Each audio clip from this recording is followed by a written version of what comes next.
Hi, I'm Master Joe and you're very welcome along to my Taekwondo vlog. I'd like today to talk about an issue that I've been campaigning for a long time, and that is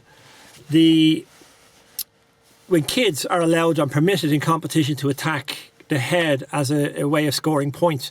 This is a very standard practice in adult competitions and international competitions in the Olympics. And at that level I've no problem with it whatsoever. Where I do have a problem is when you have kids at the age of 6 years of age, 7, 10 years of age, attacking the head and being encouraged to attack the head as a way to score points. I've raised this issue several times before to different forums and have been hammered by certain quarters.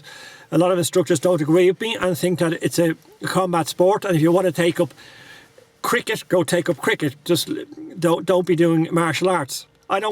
That doesn't go well with me at all.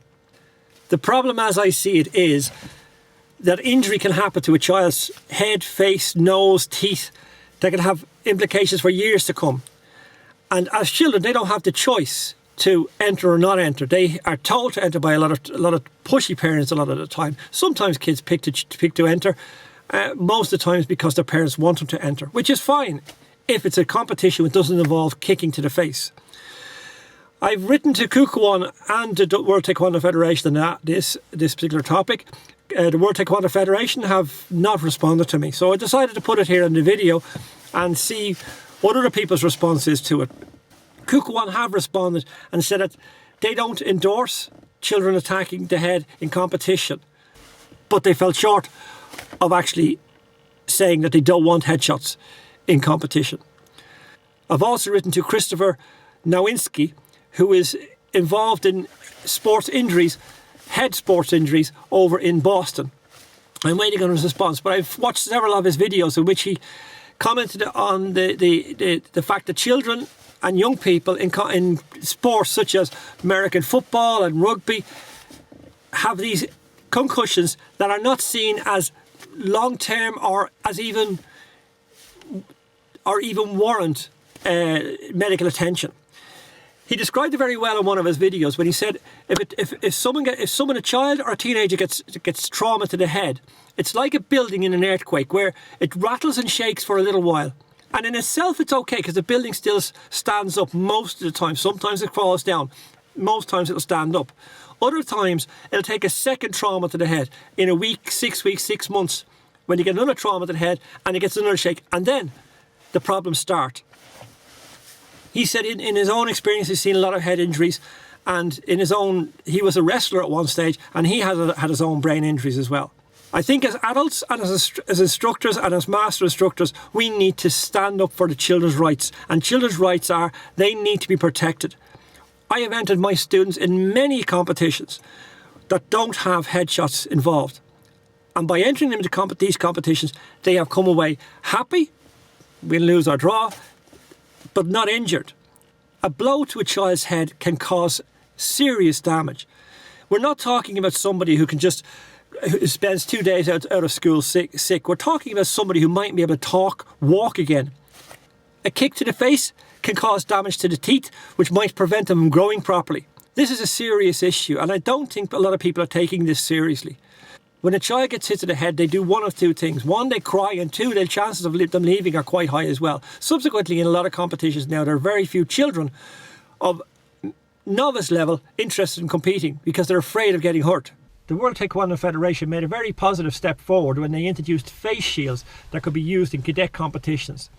But they fell short by introducing them to children's competitions. So basically, if you're a child, you can enter a competition and end up getting a foot in your face tomorrow. The chances of being injured in Taekwondo are quite slim, but it does happen. And it's when it does happen, that's when the problems arise.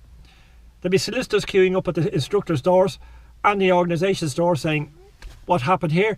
You didn't prevent this. You should have prevented it.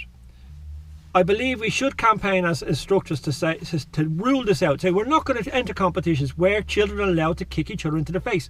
Now, I'm not talking about adults who can make this choice, but it's disgraceful to see a child of 7, 8 years of age getting a kick in the face and adults screaming and cheering as it happens.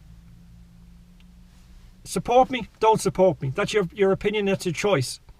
But as an instructor and as an adult, I've made a choice that I'm no longer part of our national federation because of this particular rule that they have, that they permit children to kick each other into the face.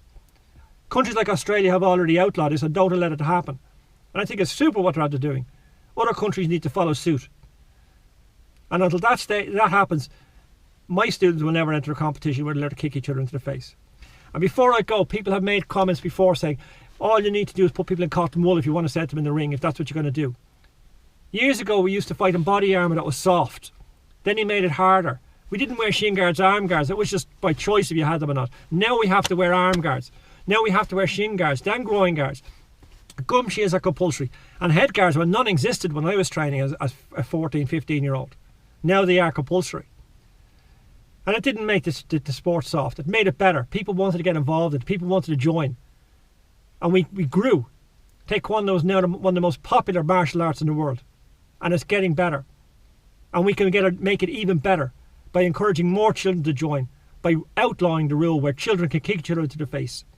I'm Master Joe. Thanks for watching my vlog. If you want to subscribe here, you can see what happens, because I'm waiting for some replies back from the Head Injury Board in Ireland and from Mr. Christopher Nowinski over in Boston to see what their opinion is on Taekwondo allowing children to kick each other into the face. Thanks for watching. See you all soon.